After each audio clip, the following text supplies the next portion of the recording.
should we drink tonight? Well, I don't know. How about Pilsner, maybe? I've never even heard of it. Is it good? Yeah. What are you getting? This is the best. Peroni. Is that Italian beer? It's from South Africa.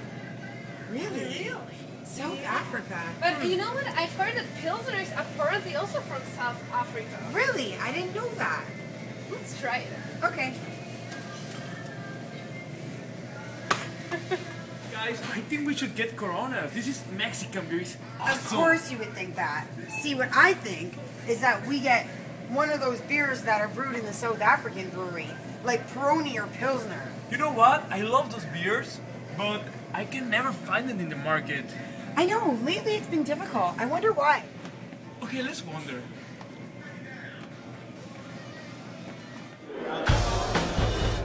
Beer. It's the most popular alcoholic beverage in the world. Crafted from natural ingredients, it's made and served in most countries around the globe.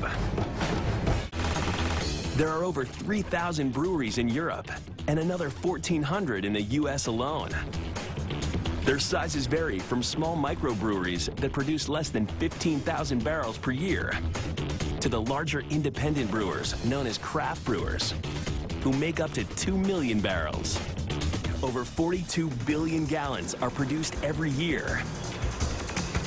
In the US alone, adults drink over 0.4 billion gallons a year. Brewing beer requires more than mixing a handful of ingredients together to meet consumer demand. This giant industry bubbles over with innovation and creativity.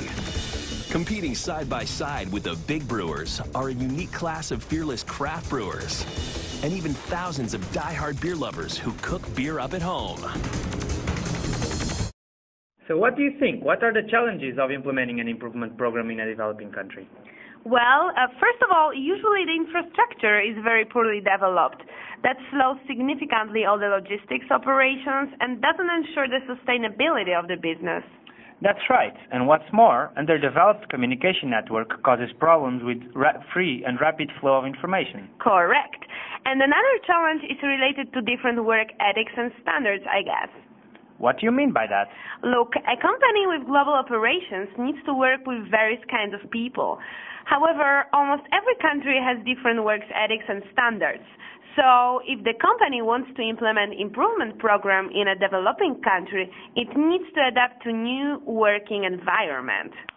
Which, at the beginning, slows down many operation processes, right? Exactly. Okay, I think I got it. But last but not least, I think lack of sound and fair institutional environment can also be a challenge. Of course. Poorly developed legal system, bureaucracy, high corruption, and inconsistent and incoherent economic politics create obstacles for global companies entering developing markets. Great. Oh, wait, there's another one that we cannot forget, the lack of education and skilled workers. Oh, you're right. The company South African Brewers Limited sure struggled to deal with that challenge. That's right. When they did a study and realized they needed to re-engineer their operations to be more efficient and competitive on international markets, that was a major obstacle they had to overcome. Because the re-engineering process would make the jobs redundant, right? Yes, and because in South Africa the illiteracy rate was so high and there were so few skilled workers, they would not be able to reallocate them and they would lose their jobs. And when you think that SAP is directly or indirectly responsible for more than 350,000 jobs, it becomes really frightening.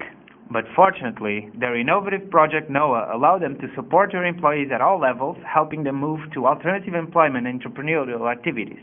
Big challenges and responsibilities require big solutions.